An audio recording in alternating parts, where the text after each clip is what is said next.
Olá, uma boa tarde para você. Hoje o TVU Notícias mostra as discussões e projetos sobre a produção e consumo sustentáveis na Universidade Federal de Uberlândia. Tem também 5 cursos da Escola Técnica de Saúde da UFO-Aestes para estudantes que buscam capacitação profissional. Na entrevista em nosso estúdio, um bate-papo com especialistas sobre um tipo de câncer de pele que, segundo o INCA, atinge cerca de 4% dos brasileiros, o melanoma.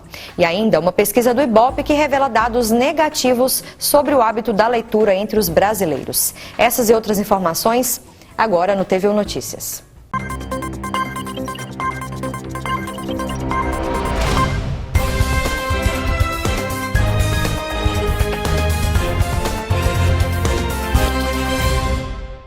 A Universidade Federal de Uberlândia oferece 5 cursos técnicos para as pessoas que já concluíram o ensino médio e 1 para jovens e adultos que ainda não terminaram os estudos. Oportunidade de capacitação que pode fazer diferença no mercado de trabalho. Em uma das salas do curso técnico de enfermagem, alunos assistem às aulas teóricas. Mônica é podóloga, profissional que trata as agressões que os pés sofrem. Mas depois de um bom tempo trabalhando nesta área, ela decidiu se matricular no curso técnico de enfermagem da UFO e assim realizar um antigo sonho.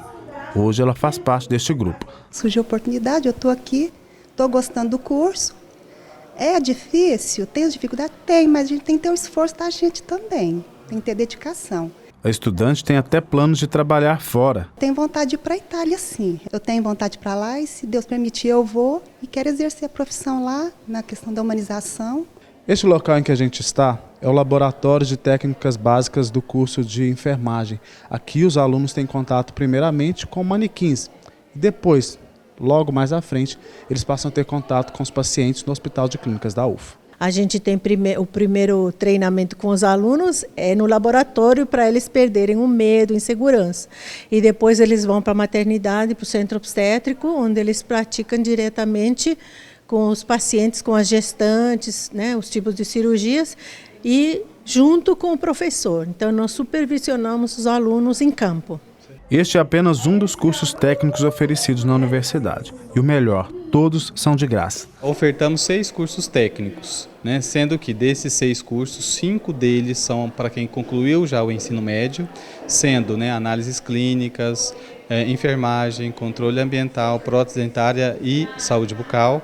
E o curso técnico em meio ambiente, que é um curso na modalidade de educação de jovens e adultos, que é para quem não concluiu o ensino médio, tem acima de 18 anos, então tem a possibilidade de, ao mesmo tempo, cursar o ensino médio e fazer um curso profissional.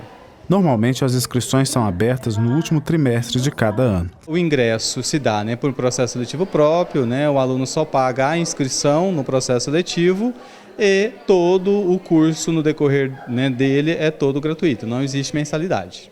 Melhorar a qualidade ambiental e de estudos para quem frequenta a universidade pública. As discussões sobre produção e consumo sustentáveis são promovidas pela UFO. Acompanhe os detalhes e os resultados de alguns projetos na reportagem.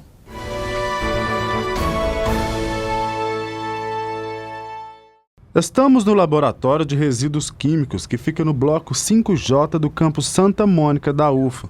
Aqui são recebidos diversos resíduos produzidos dentro da universidade. Pilhas e baterias, o descarte de lâmpada também que ocorre anualmente é feito aqui através do laboratório de gerenciamento de resíduo. E junto com a zoonose nós fazemos também o pedido de descarte de pneus da Ditra. A maior parte do trabalho de dar fim aos produtos fica por conta de empresas contratadas. A gente faz o processo licitatório, a empresa que ganha vem, né, usando todo o procedimento de acordo com a legislação, faz a retirada desses materiais e dá a destinação adequada. Descartar uma pilha no lugar correto é um ato de preocupação com o meio ambiente, ou seja, um ato de sustentabilidade, que tem como objetivo diminuir ou eliminar os impactos no meio ambiente. Esse assunto foi tema de uma palestra na UFO. A proposta é ouvir a comunidade e recolher sugestões que podem ser incluídas nas próximas ações e projetos sustentáveis da instituição.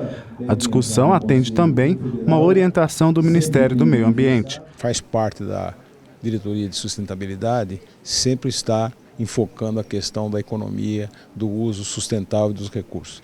E mais recentemente o Ministério do Meio Ambiente colocou uma portaria onde ele solicita explicitamente a economia de água e de energia. Os projetos sustentáveis sempre foram uma preocupação da comunidade da UFA. Nós estamos trabalhando com a produção e o consumo sustentável. Então nós estamos com um plano de logística sustentável, que é o PLS, e esse plano ele é responsável por promover todas as questões relacionadas a consumo sustentável na universidade no seu planejamento. Os recursos são limitados, eles são caros, né?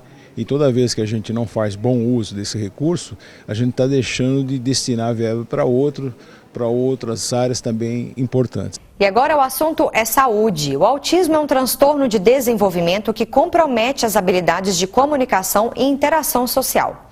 Ele não tem cara e não tem cura. A evolução no tratamento tem ajudado pacientes a superar os desafios diários que a síndrome impõe a familiares e profissionais da saúde. Só o tratamento especializado com dedicação e afeto faz a diferença e permite inseri-los na sociedade.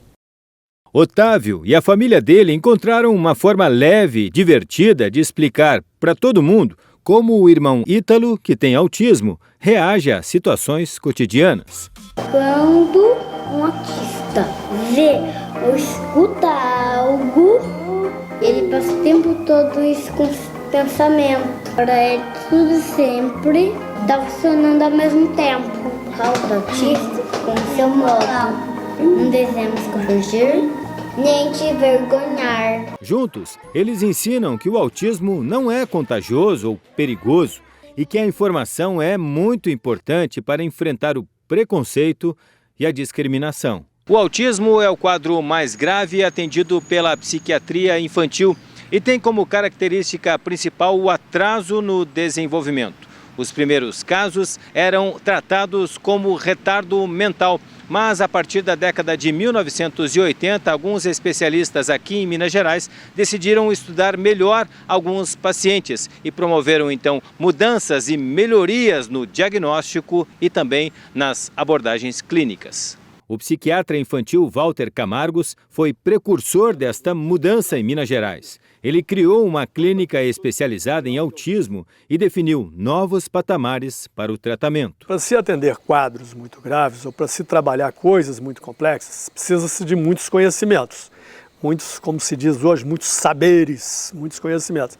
Então é necessário que se tenha uma equipe multidisciplinar que tenha conhecimento técnico, que tenha interesse humano na pessoa do paciente, que tenha interesse humano na família do paciente e que junte, de um lado, conhecimento técnico, de outro lado, interesse humano para que a coisa aconteça. Então junta-se uma porção de pessoas, lapida-se as arestas relacionais desse grupo para se transformar numa equipe, para que essa equipe consiga, em conjunto, trabalhar com a criança e a família, e a escola, e os vizinhos, as babás, as avós, e tudo que vem junto da criança. Muitos não sabem, mas há diferentes tipos de autismo. O mais comum é a síndrome de Asperger, conhecida como autismo de alto funcionamento. Apesar deles terem uma fala adequada, eles têm uma dificuldade de interação com os outros. Então, a modulação da voz deles é diferenciada, tem uma voz mais mecânica, eles olham menos para as pessoas, eles têm menos mímica, eles entendem menos os subjetivos. Isso tudo é do Asperger, ou autismo mais leve. Os quadros muito graves, eles persistem, na maioria das vezes não falam ou falam muito pouco, comunicam mal, são explosivos, às vezes são agressivos, eles têm uma dificuldade muito grande na interação e eles têm dificuldade com autocuidado, tomar banho, comer sozinho, experimentar, usar roupa, trocar roupas, tem episódios de muita irritabilidade com as frustrações e às vezes eles se agridem as pessoas, geralmente são hiperativos. Aline já trabalhou na equipe do Dr. Walter. Hoje desenvolve um aplicativo para melhorar a comunicação entre profissionais da saúde e as famílias. A tecnologia, resultado de uma tese de doutorado, será lançada em junho. O que ocorre é que atualmente a gente tem uma defasagem muito grande na comunicação entre a equipe e a família, né? Entre a equipe entre si e da equipe com a família. Então, muitas vezes a gente tem a criança ou adolescente com autismo sendo submetido a muitos tratamentos, fonoaudiologia, terapia ocupacional, psicólogo, psiquiatra e mais um número grande de outros tratamentos além desses, e que cada profissional não sabe o que o outro está fazendo no seu consultório. Então, assim, a base do STEP, o nome dele é Sistema de Transparência de Equipe entre Pais e Profissionais. A base do raciocínio do STEP é de transparência. O que está sendo feito nos tratamentos precisa ser de conhecimento geral. As metas de intervenção precisam ser compartilhadas para que todos trabalhem tendo os mesmos objetivos, as mesmas metas e assim, né, todo mundo trabalhando de forma coesa, alcancem um resultado mais efetivo com o desenvolvimento daquela criança ou adolescente. Cida preside há 2 anos a Associação de Pais e Amigos de Pessoas Especiais, criada há 12. Ela é mãe de um jovem com autismo clássico, que necessita de dedicação integral. Uma dura jornada nem sempre aceita por quem está alheio ao problema. Existe a discriminação, né? Não só do jovem, mas como também das famílias. Né? As famílias também são discriminadas. Então, eu acredito que é um processo de reeducação da população. Né? A partir do conhecimento do que é essa causa, a partir do sofrimento dessas famílias. Porque a maioria das famílias, dos autistas, eles, infelizmente, na população de baixa renda, principalmente, quando a família chega a trazer o jovem para cá, e eu cuido de jovens que a família já está fragilizada. Quando ele chega aqui, a família também tem que ser tratada. Não é só o jovem. A família também tem que ser restaurada. Selma e Vitor encaram juntos há quase 20 anos os desafios do autismo. A jornalista abdicou de muita coisa para fazer do filho um jovem independente. E conseguiu. Arregaçar as mangas, acompanhar, não ligar no piloto automático, saber que a única via possível é a via do amor, mas um amor que faz, que reage, que está junto, que caminha para preparar esse autista para ser independente, porque sim, eles podem ter um nível grande de independência, às vezes até totalmente independente. Esse foi o meu maior desafio, que o Victor passasse por todos os processos que ele tinha que passar. Ele está agora com 19 anos, mas na adolescência sabendo que ele era um cara de valor para a humanidade, que ele podia se transformar nessa pessoa de valor para a humanidade, que cada vida tem um sentido e ele tinha que descobrir o sentido da vida dele para a humanidade. Diagnosticado com Asperger aos 11 anos, Vitor refez seu caminho. Estudante de jornalismo, hoje dá palestras, tem um programa semanal de rádio pela internet e é autor deste livro, onde narra suas vivências como autista. É um desafio porque eu já tive forte fobia social de não conseguir apresentar trabalhos na escola e de ficar preso no quarto em casa.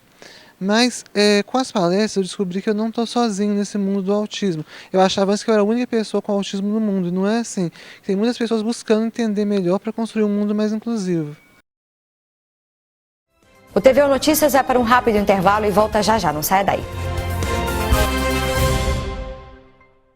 Reconhecido pela excelência no ensino e pelo corpo docente altamente qualificado, o curso de Engenharia Mecatrônica da UFO prepara profissionais para atuar no desenvolvimento de novas tecnologias, como processos industriais de automatização de máquinas e robôs industriais. O engenheiro mecatrônico tem papel fundamental na modernização de grandes empresas, tornando a produção mais rápida e eficaz. Venha fazer parte dessa equipe vencedora. Faça mecatrônica na UFO. E agora vamos à previsão do tempo para amanhã, sábado. O sol aparece entre nuvens e a mínima prevista é de 14 e a máxima de 22 graus em Uberlândia. Veja no mapa como fica a temperatura em outros municípios.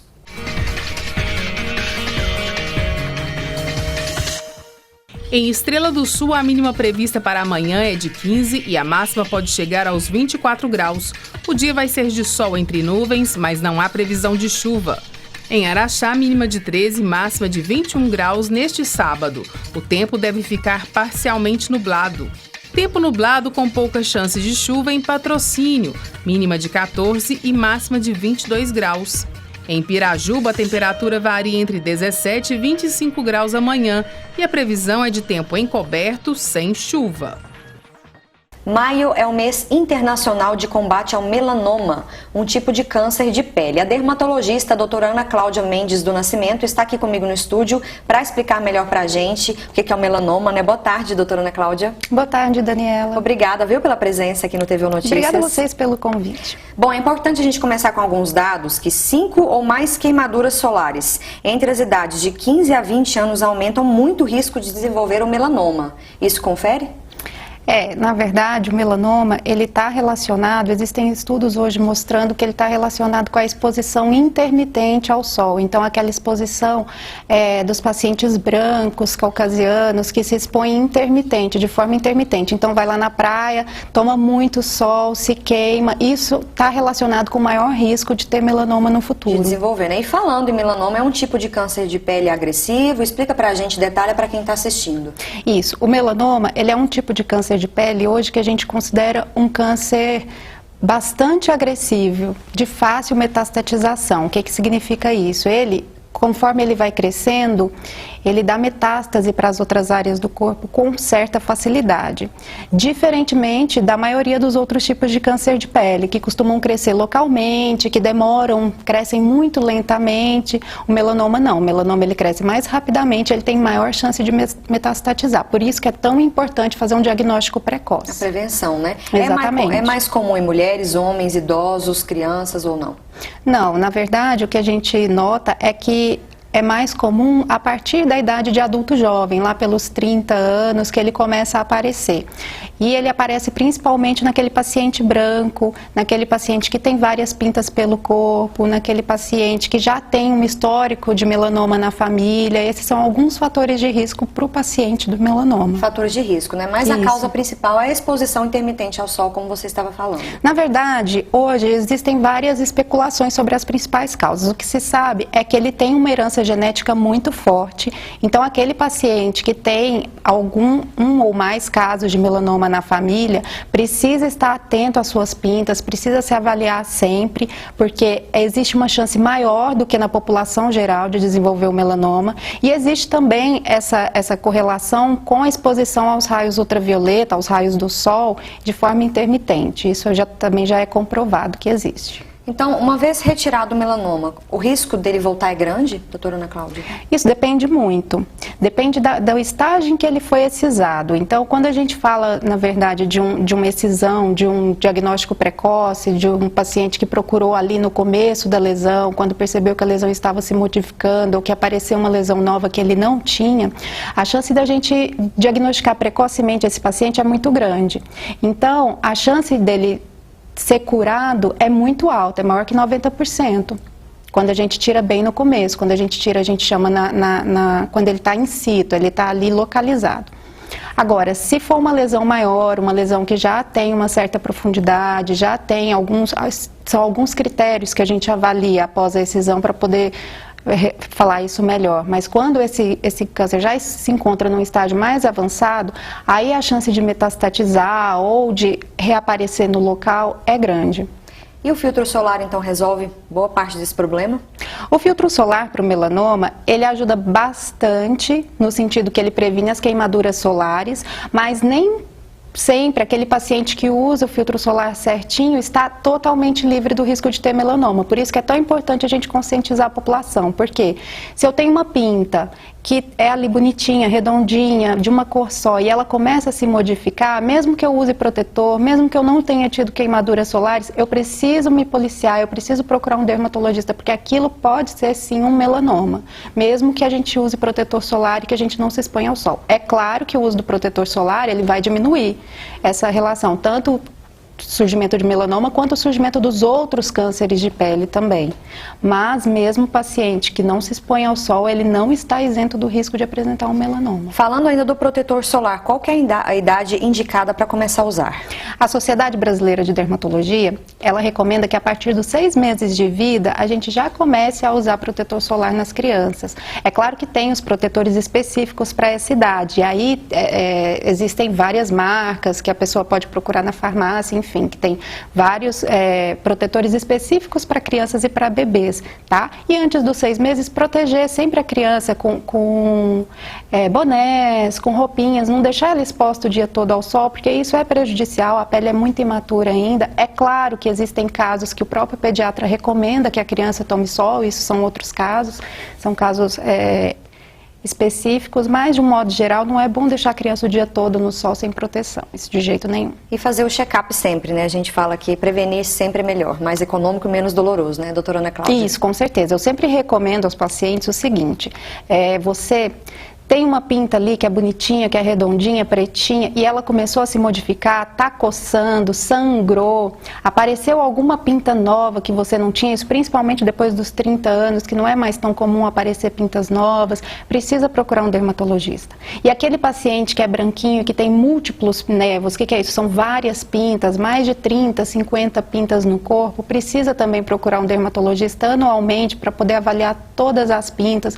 O dermatologista vai fazer um exame que chama dermatoscopia, que é um exame que nós aumentamos, usamos um dermatoscópio, que é uma espécie de uma lupa que aumenta bastante a lesão e a gente consegue ver exatamente se a lesão está em crescimento, se ela tem algum elemento que vai nos preocupar, se a gente precisa acompanhar mais de perto aquela lesão, se ela precisa ser excisada. Então, esses pacientes precisam procurar o dermatologista e, de preferência, anualmente, porque as pintas elas vão se modificando com o tempo. Então, sempre tem que estar avaliando e examinando esse paciente. Tá certo. Muito obrigada, pela sua entrevista aqui no TV Notícias. Obrigada a você, Daniela.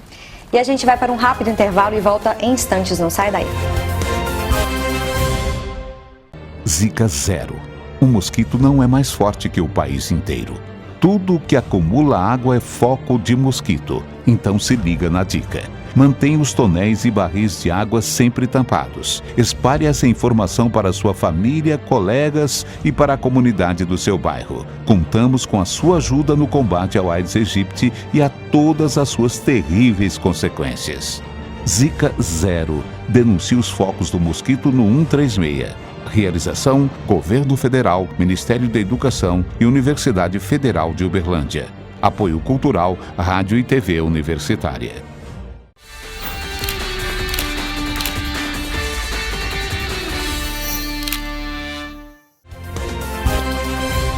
E sexta-feira o TV Notícias te ajuda a preparar para o fim de semana. Você confere agora as nossas dicas de shows, festas e eventos em Uberlândia.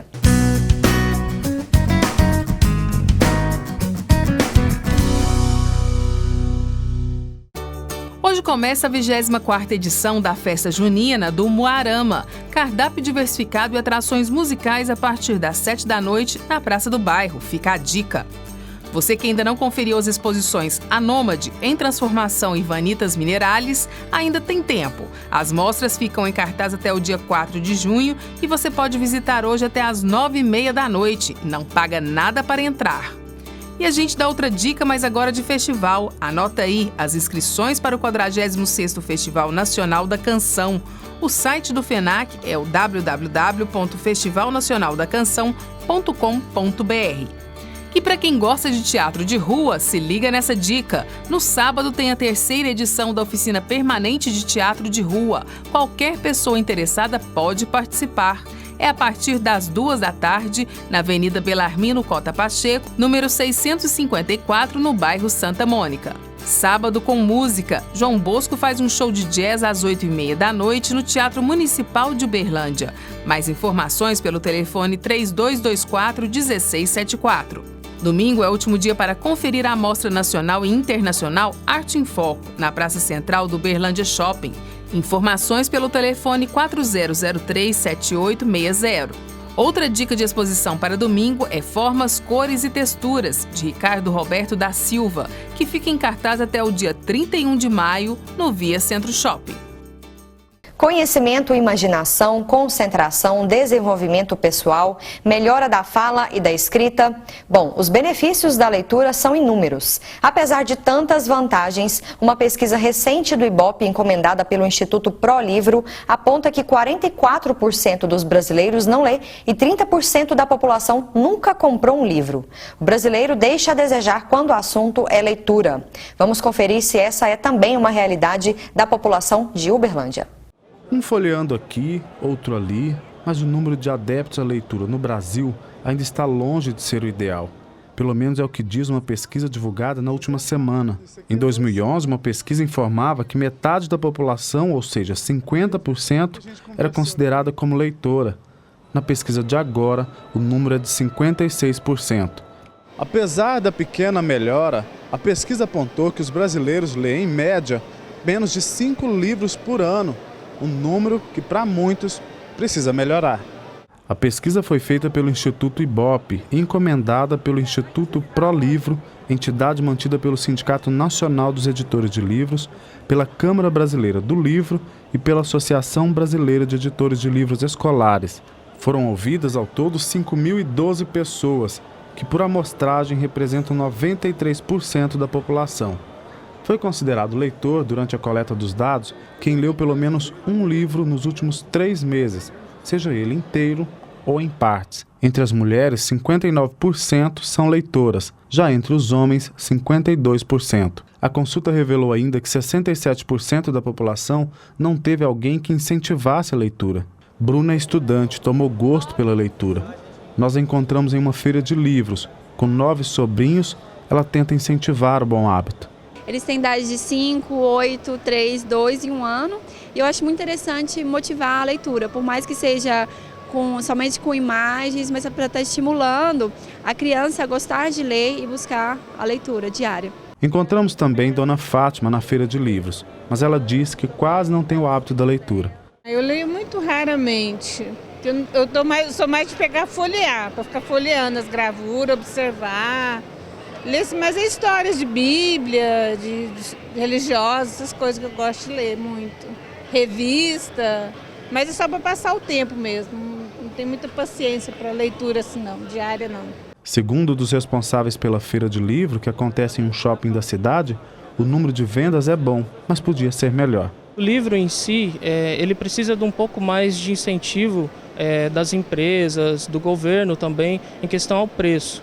O livro em si ele se torna caro pelo imposto colocado sobre ele, porém com um preço legal, que é a ideia que nós temos aqui de incentivo, acaba se tornando mais fácil, né, a leitura aí para todos. Eu acho que se houvesse um maior incentivo às bibliotecas públicas, municipais, estaduais, né, e mesmo dentro das escolas, né, as escolas dispusessem de verba para fazer boas bibliotecas, que emprestassem para os alunos, para os pais dos alunos, eu tenho a impressão que isso aumentaria. Eu acho que muito é por falta mesmo de ter o material de leitura disponível. E o TVU Notícias de hoje termina aqui. Lembrando que as reportagens exibidas estão na página da TV Universitária no Facebook e também no YouTube. Dicas ou sugestões, basta encaminhar o e-mail para redaçãotvu@gmail.com.